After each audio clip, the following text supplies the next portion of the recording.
How are you doing? Processing. I'm definitely going to go on a walk later to help, just kind of defragment everything, because there were a lot of helpful little tidbits that came up in the group call initially, just with how you're talking about just kind of getting stuff out there, just showing up rather than waiting for things to be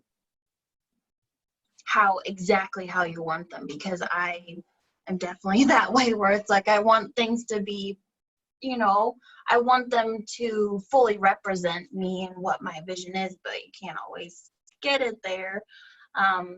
But it's taking that and letting it kind of sink in and realize that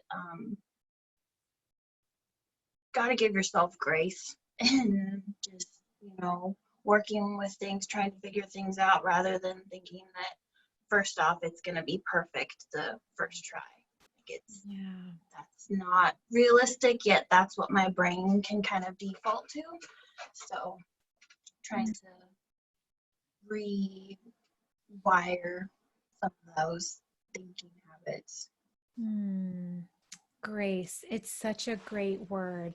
And it can be really hard in today's world to think consciously to give ourselves more of that, because we're surrounded by perfection a lot of the times.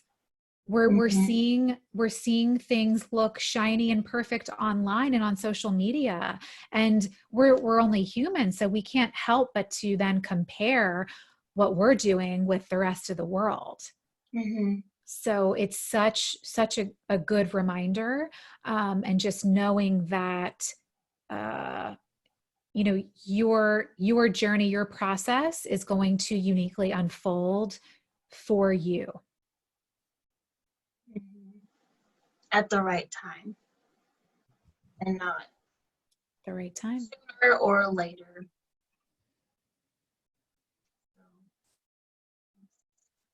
What else? Anything else come up for you that stood out as like a nugget that was powerful, or an insight that you had? There was something that Meg said. I just lost it. Okay. She said a lot of good things. Yeah. She was saying something about, like the videos, how she, worked for hours and hours on certain videos, and then just putting out a video that, you're letting someone kind of into your space, and that can be more meaningful than this, big production, which that's what we see a lot of times. So that's what you can think, like, well, that's just what people want to see. They want to see the glitz and the glam and the, just pretty shiny things. But that was helpful. Life can be so messy, and being I like to call myself a recovering perfectionist, it can be hard to want to put messy stuff out there, I guess, even though that's life. And so I've had kind of this mindset shift lately, where I don't know if you've seen it going around Instagram, but where people will do like see 10 push-ups, do 10 push-ups.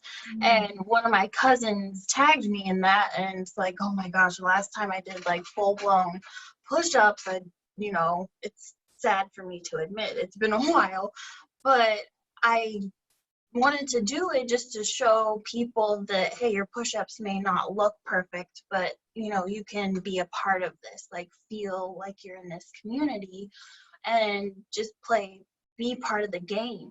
Because my push-ups, the form was horrible, but at least like I put it out there to to kind of challenge myself, but then also prove to others that, hey, you can, do this too, even though you don't have the perfect form like you have been seeing on Instagram. So, wow. Did you get some responses? I did. I got from different friends that I have, mainly like females. They're like, oh man, those are way better than mine would be. Or like, that's just different comments saying like, oh wow, like that's encouraging. Like it was encouraging to hear what they had to say, because I put it up like not expecting anything. It was just more like for myself. And it's funny how when I've done that type of stuff in the past, that's when a lot of stuff has just kind of come out of the woodwork without me even thinking it would happen. So it was encouraging, and then also encouraging for other people, just because by them responding, then I could be like, hey, you can do it too. Like, we can make fools of ourselves in a sense, but I don't know, prove that it doesn't have to be perfect in order to share. Because my brother did it and he had perfect form, and I was just like, oh, I wish, I had that perfect form, but it's, it's where we're all at. And I think more light needs to be shed on that type of stuff. So I'm curious with that, how could that be a symbol or motivation for the rest of your content that you're wanting to create as it relates to coaching?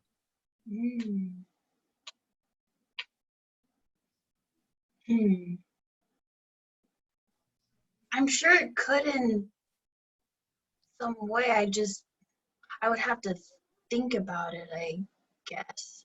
Nothing's coming off the top of my head. Is thinking about it part of the problem? Oh, yep. And let me explain this. So, and we all do this, right? Yeah. So earlier, you had said that you didn't really even think about it. You just put it out there because there was a deeper part of you, a more intuitive and divinely guided part of you that knew that had to go out there.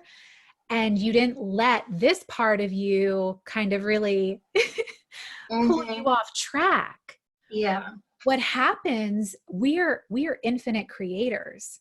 There is always inspiration that is trying to get to us and come through us. But what happens is we block 90% of it much of the time because we start thinking about it and talking ourselves out of doing it, because there's so many reasons why it will suck, or it won't be perfect, or it will da-da-da-da. We make all the reasons why. And part of this is really just kind of knowing that naturally happens for us, and being able to catch ourselves when we're doing it, when we're kind of wanting to block that divine download we've been given. So what if it's just maybe shining a light on that for yourself, and knowing that the messages, the stories that are wanting to come through you for you to share with others, they'll continue to come through and show themselves to you. A lot of times I find that we're the most open, we're open channels early in the morning. And so what if you just allow yourself to flow with that instead of blocking? Yeah, and overanalyzing, because I'm really good at overanalyzing things. Like it gets on a roll and it just keeps going. And that's something that I've tried to just be more present and aware of, in stopping those unnecessary like just rolls that keep going, because sometimes it can help, but a lot of the time it doesn't help. So, um, but yeah, that makes that puts a whole different perspective on it. I really like that. Sometimes I like to name those funny parts of ourselves. Like I have a sassy Stephanie, I have a silly Stephanie. The silly Stephanie, I know she's usually trying to make me like not do the thing I really want to do. And so when she's hanging out, I just say, "Oh, there she is again. There she is. I know what she's trying to do. Not today." And we just get to kind of forge this loving relationship with those parts of ourselves because they're really here to protect us, especially if we have a history of being judged or attacked for who we were trying to be. We're always just trying to be ourselves. But if there have been people in our past that have judged us or criticized us, these parts of ourselves are born out of trying to protect us from that future pain. Does that make sense? Mm-hmm. Yeah. So I find it helpful to just give them names and notice when they're there and let them know we see them and shift into the version of you that you see maybe a year from now, maybe 3 months from now, whatever, the version of you that you see that is out there making the change that you know you can make, that has the wait list, that has the clients constantly coming in. How would she handle that moment? That's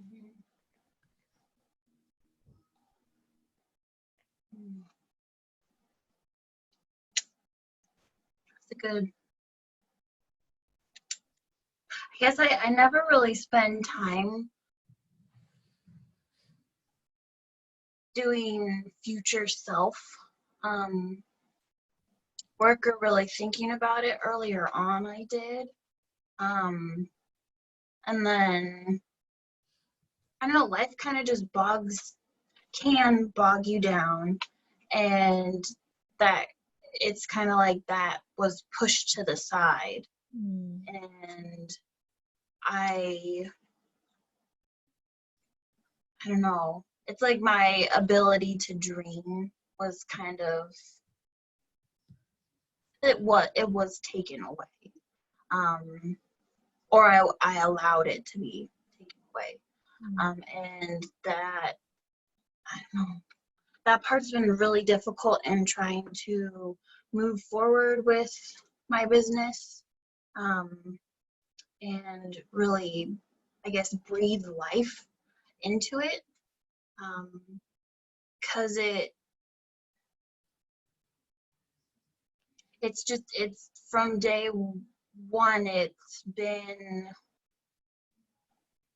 struggle isn't the right word, but it feels like it's been a struggle. And I know having your own business, like, it's natural for it to be a struggle, because you're putting in hard work and long hours,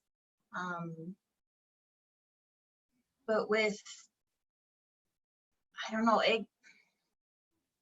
there's so many different areas that my brain can pop to, or like wants to, like doing the coaching with nutrition clients, and then developing recipes, and then just coming up with, different types of content or teaching classes. And it's a lot of different ways to a lot of different directions. And so that part can be kind of like, whoa, I don't know what to focus on. Like people always say, like, return on investment, like focus on what's going to bring you a return on investment. And that part, money is important. We need it to pay bills. But I want to help people. And so that's always kind of been my focus. And I've given out a lot of free information just talking with people that I've worked with in the past, or friends or family. And so it's kind of got to the point where I don't know where to draw that boundary, because I feel like I keep giving and giving, and no one, not no one, but there's not a whole lot of investment back into me where I'm being paid for my services, or people are signing up for packages or classes. And so I guess I find that part to be confusing, because people see me as a resource. And I feel like this, get deep really quick, that this feed, like, it helps feed into the narrative that I typically have, that you're only good for people when they want something from you. Like, and it's not like it's a one-way road typically. And so having a business, that's put a whole different spin on it, because that's my income. And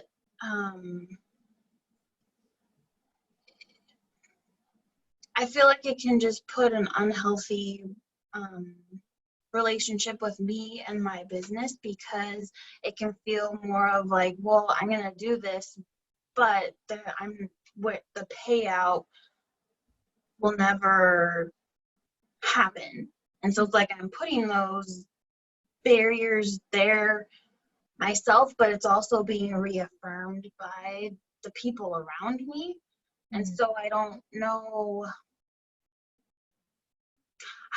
how to be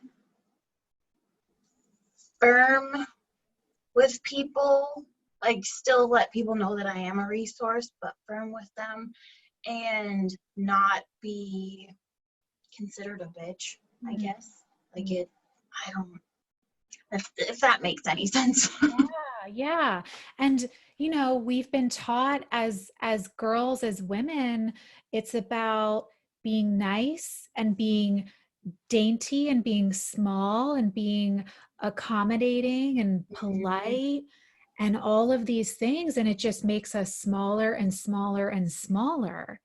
And it's really hard to stand in our power.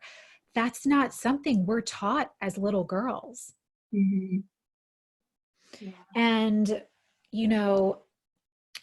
the when you what I want you to know is where you are is perfect, and we will absolutely uncover things for you and work through this and get you to where you do know how to create boundaries, and how to be compensated for the value that you're providing. Before we do that, we need to look at the underlying beliefs that you've created. Because until we look at those and reframe those, the other stuff isn't really going to matter. Do you know what I mean? Yeah. Like, I can tell you that your coaching is worth thousands and thousands of dollars. You're helping people transform parts of their lives. But if you don't believe that what you do is valuable, or that you are valuable, then it's not going to align. Yeah. So that's why this space that we're in is so important. And I thank you for trusting me to take you through this, because it's not easy work, but it's necessary work. And when you get to the other side, you will feel like the shackles have been taken off of you.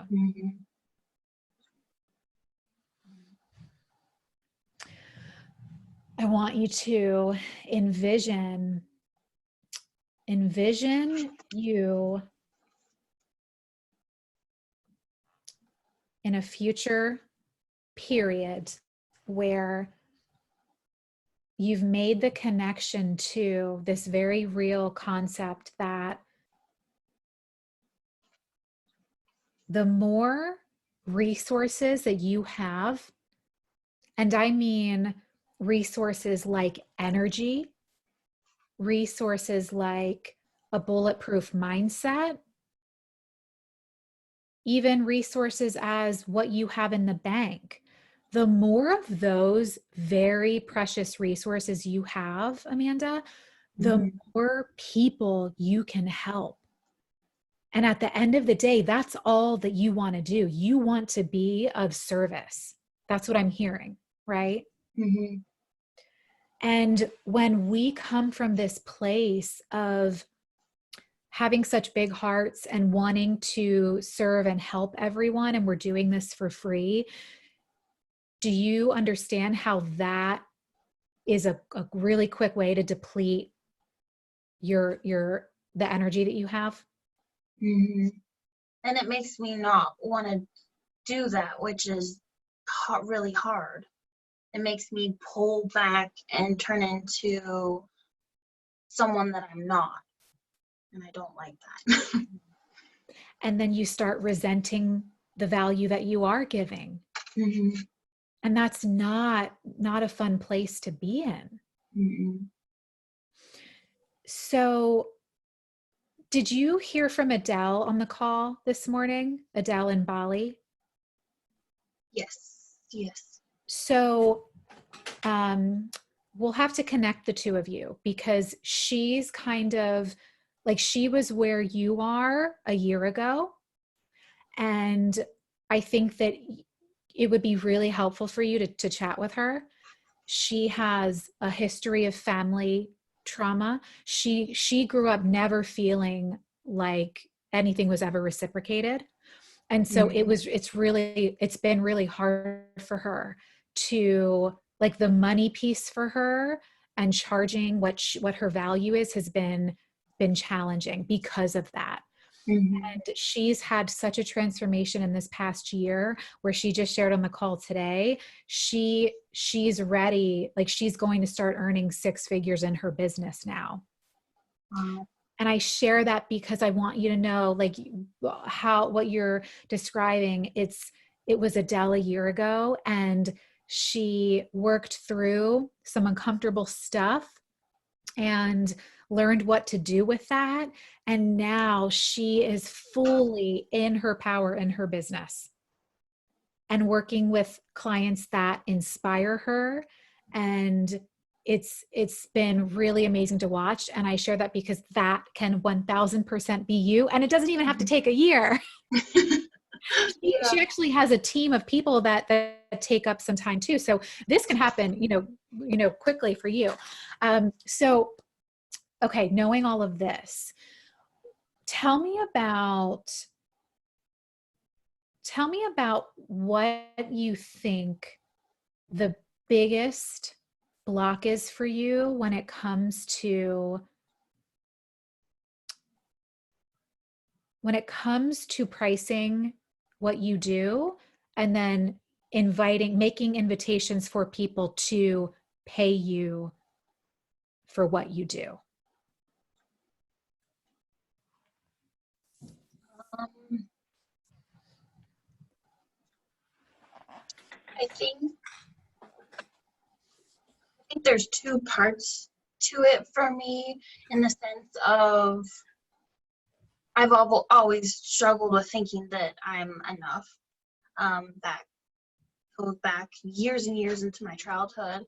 Um, but then which is a big part of it, but then there's also the piece of, like, I've worked in the service industry ever since I had a job, like back in high school.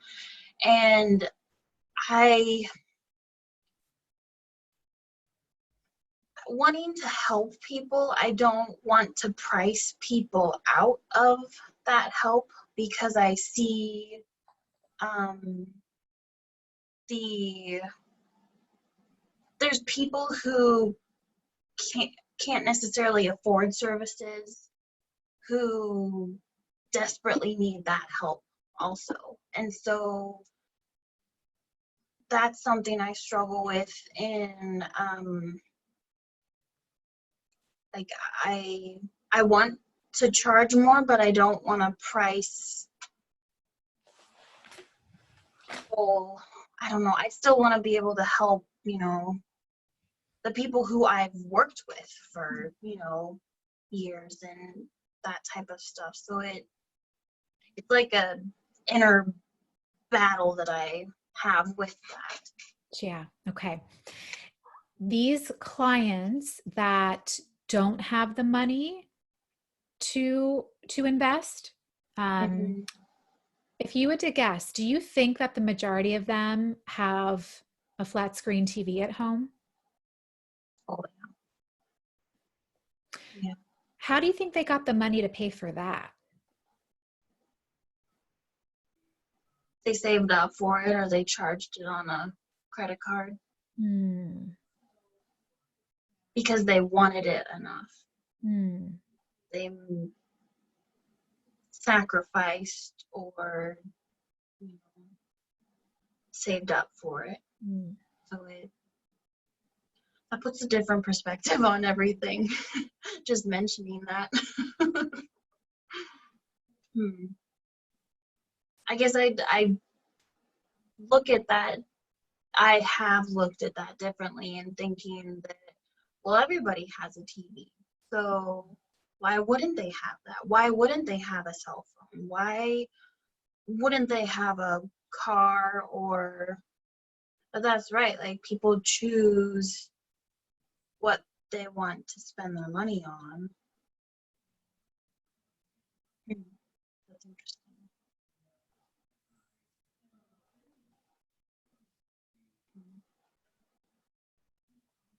There are millions of people out there that might not have the direct access to financial resources,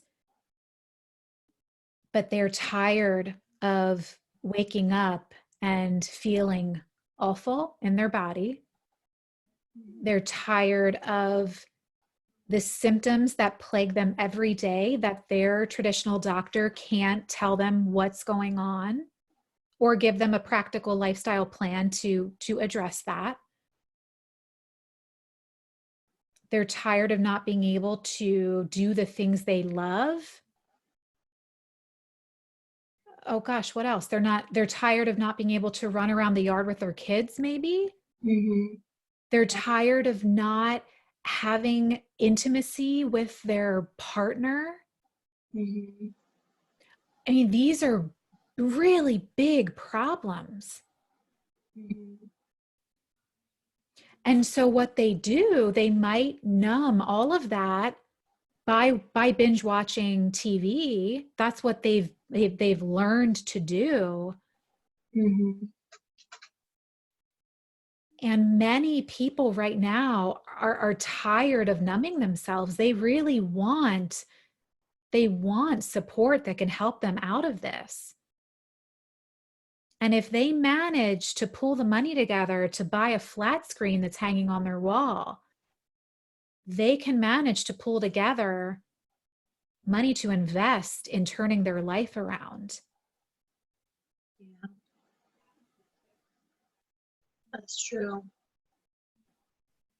Because a lot of times I'll get questions of like, oh, well, do you take health insurance? And I'd have to jump through so many different loops and pay thousands of dollars just to be able to get to that point. And so but I think it ultimately, like, it comes down to what you were just saying, is that people will make what they want a priority. And realistically, like, especially now, it's more than apparent that, your health is your wealth. And I don't know, it's not something to take lightly or think that, oh, well, 10 years down the road, then I'll start, paying attention or dealing with that. Mm. Um,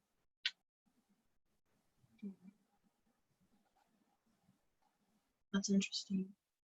It's like a different, the mindset shift. I'm thinking that, because I would hope that I would think I'm worth more than a TV.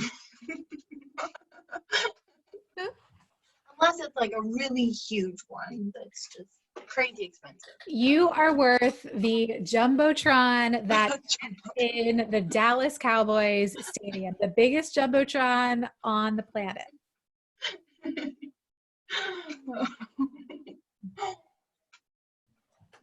Do you see how possibly, so this little shift in perspective, the old perspective that you had, Mhm. do you see why that that vantage point is not going to get you the clients that you want and the money that you need? Do you see Mhm. that? Mhm. Yeah. Like I've always been so conscious of money, and I think that's kind of just because how I was raised. Like our family was raised on a budget. My dad was very strict with how things were spent, and I I guess I internalized that, and so I'm already thinking about somebody's pocketbook before they even have thought about it, probably because I'm so aware of that, I guess, or that's just what I can tend to focus on, which I don't want to say it shouldn't be my focus, but it's not. I I shouldn't be putting energy into that channel. I guess like it's not helping me. So that part of you is only going to allow you to relate to the world and to your people. There's nothing wrong with that. And you're doing what you need to do to build a new perspective, to build a new muscle, a mindset muscle that will allow you to bring that loving part of you to a lot more people and grow your bank account while you're doing that. And as your bank account is getting bigger, that just allows you to invest in expanding your own resources. Then who knows, you get to hire a virtual assistant to help you take even better care of your clients. You get to hire another coach on your team who can help you touch more people. Mm-hmm. You know, there's so much you can use some of that money to invest in beautiful advertising that brings more people who need you to you. Mm-hmm. All of that takes resources, and it allows you to touch and help more and more people, and that's what you're here to do. Mm-hmm.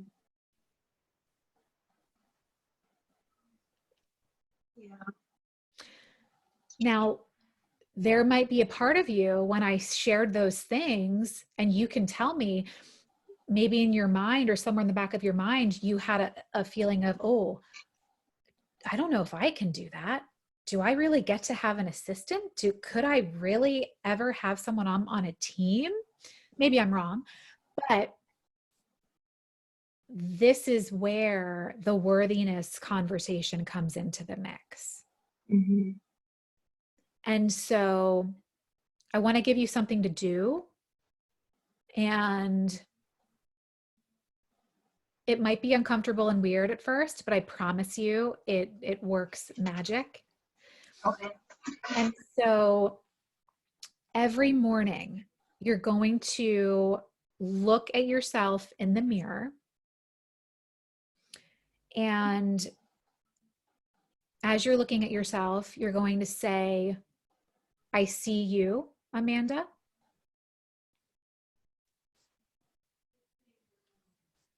I'm sorry for.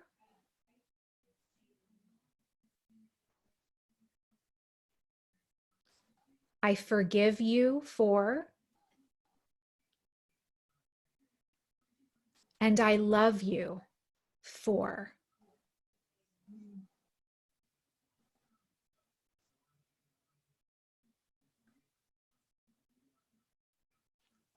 That's good. And whatever comes up when you do this, know it's perfect. It might evoke a lot of emotion. You might cry. That's perfect. There are things that need to move through you.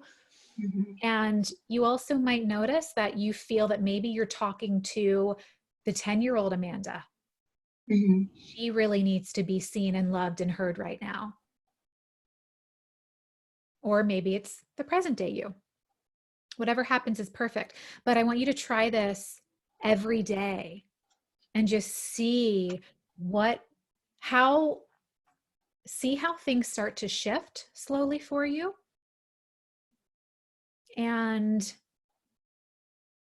because part of feeling valuable and worthy is really forgiving and seeing ourselves for any past hurt that we're still carrying, that is making us think that we're not smart enough, that we're not coachable enough, that we're not savvy enough, pretty enough, skinny enough, all the things that we think as women. And this can really help you get there. Okay. Sounds good. I'll do that. Plus, it'll turn when, like taking time for yourself or investing in yourself. Like I'm one of those people where it's so much easier for me to help others rather than help myself. But this would like fit into me taking time to invest in myself so that I can show up better for those who I do serve. So that would be a good practice. That's a crucial distinction. And what it is the more that we can be our best selves and cared for, which really starts with us, Mm-hmm. the better we can show up for our people. Mm-hmm. And you'll refine what you need to do for you over time. I tend to have like a 45 to an hour minute block every morning where I'm working on my mindset, I'm working on my body, I'm stretching, doing certain things. I have to do these several things every day in order to be here for people. And that's, as leaders, as coaches, as change makers, that's what we get to do. So maybe really think about what does this power hour for Amanda look like every morning? What will really feel good to get you in the best state mentally, emotionally, spiritually, so you can show up and be of even greater service to your people? Yeah. Do you know, with this, I've tried to put together different routines for myself, and I I don't know what part it is inside of me, but it's like I'll have it going for a little bit, and then it's like I'm trying to rebel against what I'm trying to set in motion, and I don't understand. Like obviously I know I'm fighting against it, but I don't know why that is. Yeah. So that could be one of two things that come to mind. So the rebellion could be you're trying to do things that people have told you to do that don't really feel right for you. Mm-hmm. And so that's where, like, for example, my mentor used to say, you have to journal, you have to journal, you have to journal. And back then, I really didn't want to journal. And so I tried to journal and I hated to journal. So I didn't. And then naturally I came to it on my own. So that could be one piece to that.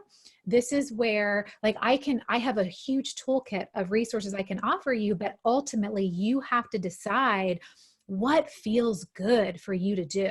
Does that make sense? Mm-hmm. Same thing with like, oh, well, go ahead and meditate for 15 minutes every morning. You might really not want to meditate.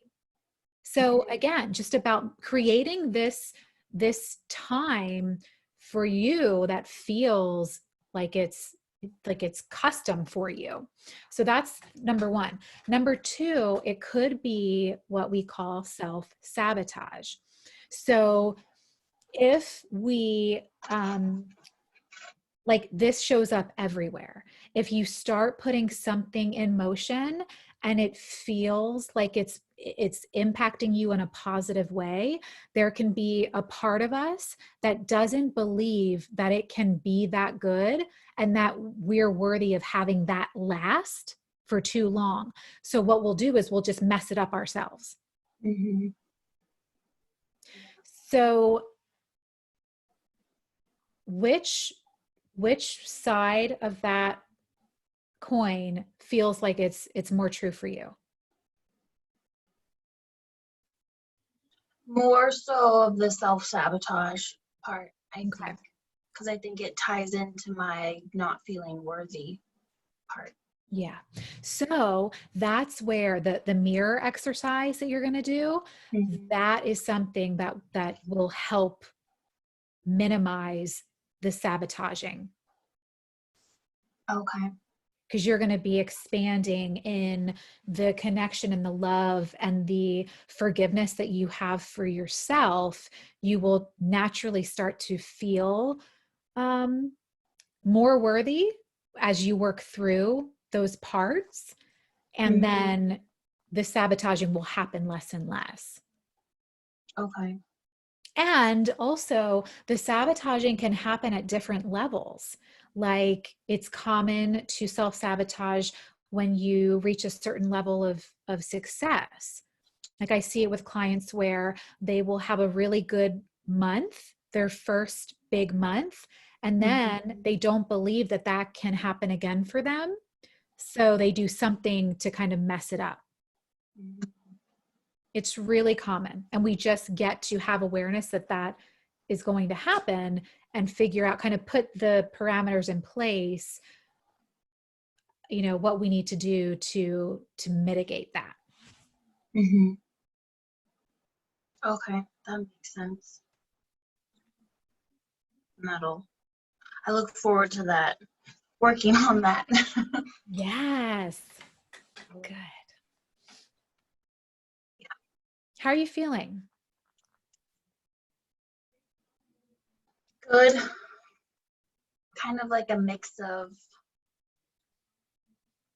Oh, I don't know. There's just a lot going on, trying to like process it all, and I guess the hard part is like having all this information, but then what's the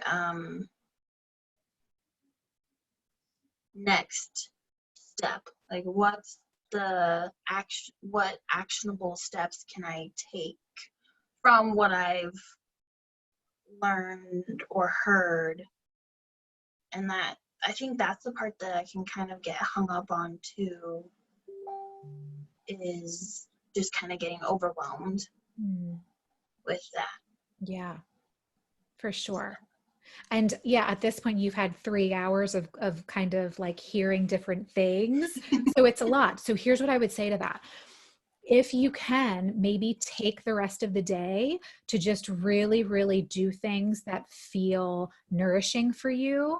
You mentioned a walk. So definitely get outside, be in nature if you can, and just let let all of this settle on its own. It's kind of like we're shaking a snow globe and there's like so much in there. And we just want it all to settle so we can just sit with it and enjoy a peaceful rest of your day if possible, and then tomorrow morning when you wake up, see what is right there in front of you. There will be something that there will be something there that you know is your next step, and you'll take that next step in faith. Sounds good.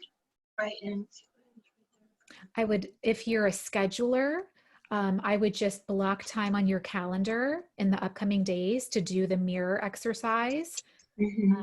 and start bringing that in and making that a routine every day. That's a really big action step. And the other stuff you'll be guided to. Just give yourself the permission to create space now to let the integration happen. Mm-hmm. Let it happen with ease rather than forcing it to happen by overanalyzing everything. Yes, yes, yeah. Okay. That's helpful.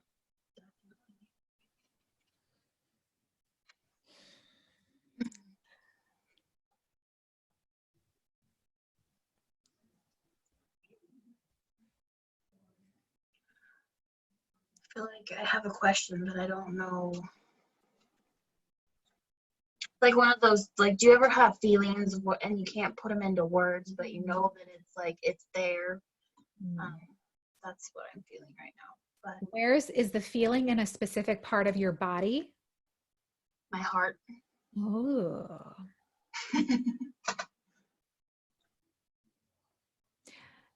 is it a heaviness or a lightness or a fullness?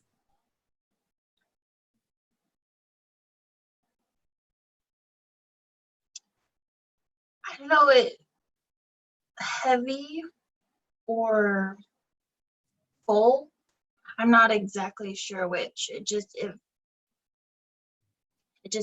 I can feel it there more than I have. Hmm. So it, yeah.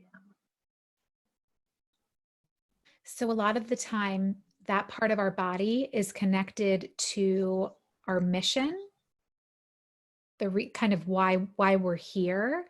And so it could just be that it's fully awakened now. Mm. Yeah. And it's giving you that reinforcement. Mm-hmm.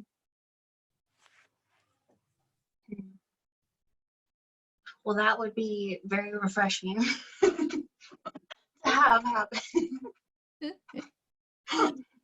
Yeah, so you can show that some love. Maybe after your walk, you lay down, you take a nap, or just put your hand over your heart and connect to it.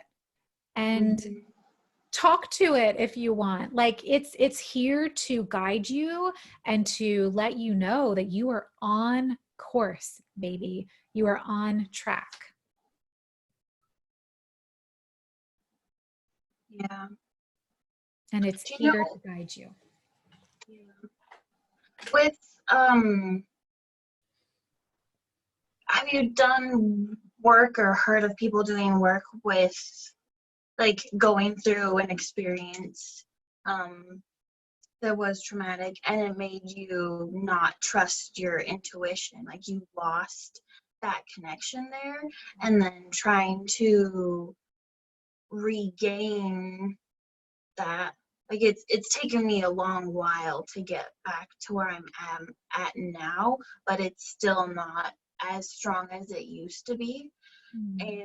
And I guess that's something that I've fought with my business, in the sense of trying to intuitively go about um, things, but it not like having that part not be as well connected as it used to be has just kind of seemed to have thrown a wrench into stuff, and then that also creates resentment, like against myself, just because it's of the past stuff that did happen to impact that. Have you worked with people at all, or had any experience with that, I guess, is my question. Yeah, definitely. So, are you familiar with the fact that we all have masculine and feminine energy within us? Mm-hmm. So, our society has kind of groomed us to be more in our masculine, Mm-hmm. meaning doing, pushing, hustling, grinding, fighting, like all of this. Mm-hmm. And the feminine is more of the inflow with life, Mm-hmm. the ease, the creativity, the calm, the groundedness, and the intuition. So a lot of times when we are fully or more fully in our masculine energy, whether it's because we were forced to be on a job or by a family member or culturally or religiously, then access to that other side of us isn't as easy. So the best way to get back to that and kind of get into balance is to do more things that ground you and nourish you.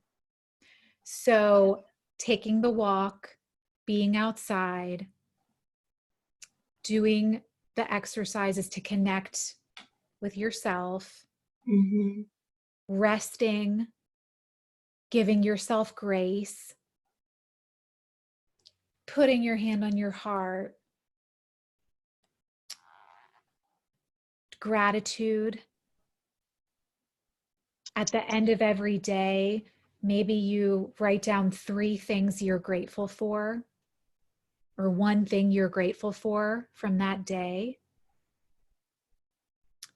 Nourishing yourself with high vibe foods that you already do, um, staying hydrated, moving your body, stretching your body, all of those grounding and incredibly nourishing things will slowly start to turn on that feminine energy.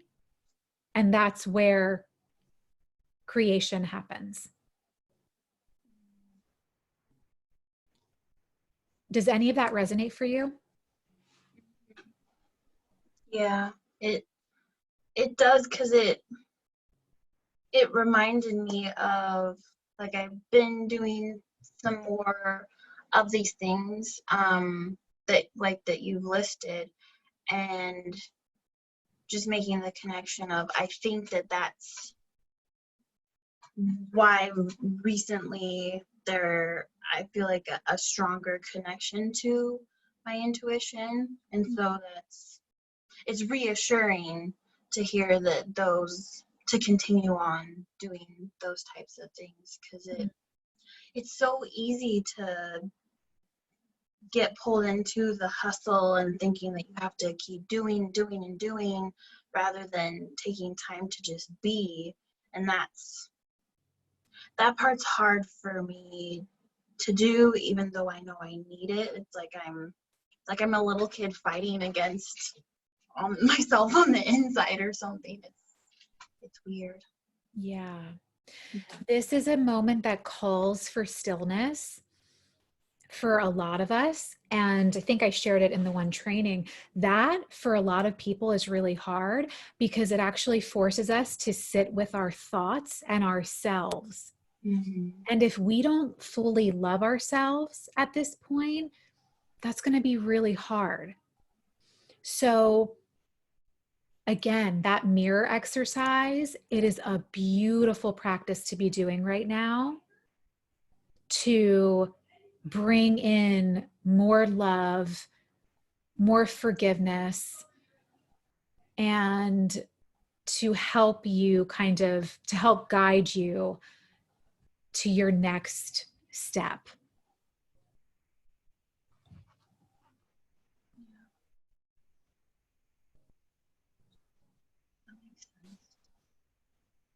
guess I'm always just kind of prone to think like, oh no, well, what if I miss the next step? What if I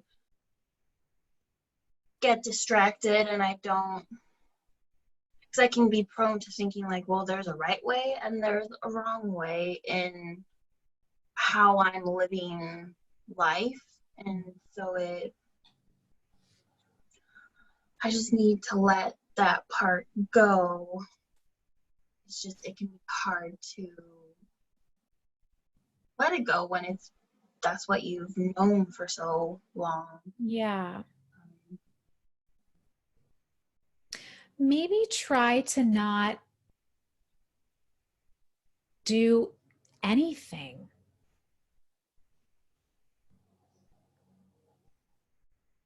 Just be. Continue to do things that help you feel better and feel good, and take yourself off the hook for how you think you should be or what you need to do right now, because that can be part of the gripped on to needing it to be a certain way or making a timeline for yourself. Mm-hmm. If there's anything this moment is telling us, it's really to just be still, just be present, and focus on you. Mm-hmm. Yeah. It's kind of like what Meg said earlier, is that this time, like, it's really sad what is happening, but in a way, like, it is a gift for people, in a sense, for people who need to, take time to slow down and heal and really be intentional on, like, you can't really do anything else unless you want to watch Netflix all day long or, whatever. But it's, at least that's what it feels like for me. Mm. I know that a lot of frustration and worries have been brought up with all this, but at the same time, there's been a lot of, I'm choosing to see the good in it. Mm. There still is good out there, and I have time to really, turn more into my feminine energy, like focus on that piece. Mm. That's good. Well, I think that's a really beautiful note to end this on, and to set you free onto your amazing walk, and let all of this just, work its way through. And I'm here for you. And there's so much ahead for you. Well, thank you very much. I appreciate it. My pleasure. All right. Well, you know where to find me if you need me. Otherwise, I will see you next Tuesday. Okay. Or no, next Monday. For yeah. Wednesday. What day did you schedule? Wednesday, I think it was. Yeah. Wednesday. Yeah. Tuesday, so Wednesday. Yeah. But I'll see you Tuesday for the call, and then Wednesday for our other call. Yes. Sounds good. Okay. Lots of love. Have a good day. You too. Okay. You're welcome. Bye. Bye.